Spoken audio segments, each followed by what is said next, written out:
بسم اللہ الرحمن الرحیم۔ خاتم الانبیاء حضرت محمد صلی اللہ علیہ وسلم کا ارشاد گرامی ہے، ان العلماء ورثۃ الانبیاء، علماء انبیاء کے وارث ہیں۔ اللہ تعالیٰ نے انبیاء علیہ السلام کو بھیجا انسانوں کی ہدایت اور رہنمائی کے لیے۔ حضور اکرم صلی اللہ علیہ وسلم آخری نبی ہیں۔ اب امت کی رہنمائی علماء کریں گے، اور جن مقامات اور جگہوں پر علماء تیار ہوتے ہیں، علماء بنتے ہیں، ان کا نام ہے مدارس اور جامعات۔ اگر ہم یہ چاہتے ہیں کہ دین محفوظ رہے، دین ترقی حاصل کرتا رہے، تو ہمیں مدارس اور جامعات اور علماء کو مضبوط کرنا ہوگا۔ علماء کا احترام کرنا، علماء کی عزت کرنا، علماء کی ضرورتوں کو پورا کرنا، یہ ہماری ذمہ داری ہے۔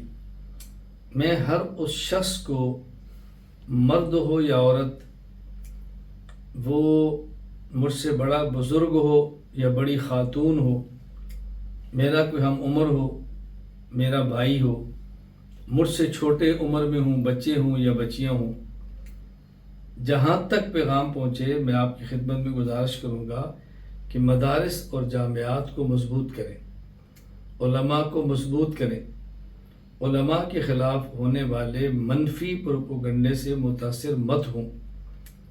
جب بھی کوئی عالم دین کا کام کرے گا تو اس کے خلاف طاغوتی طاقتیں میدان میں آئیں گی، شیطانی طاقتیں میدان میں آئیں گی، کردار کشی کریں گی، منفی پروپیگنڈا ہوگا، لیکن ہم نے علماء کے ساتھ کھڑا ہونا ہے۔ ہم نے فیصلہ کرنا ہے کہ ہم قیامت کے دن کس صف میں کھڑا ہونا چاہتے ہیں، انبیاء علیہ السلام کے ورثاء کی صف میں یا انبیاء علیہ السلام کے ورثاء کی مخالفت کرنے والوں کی صف میں۔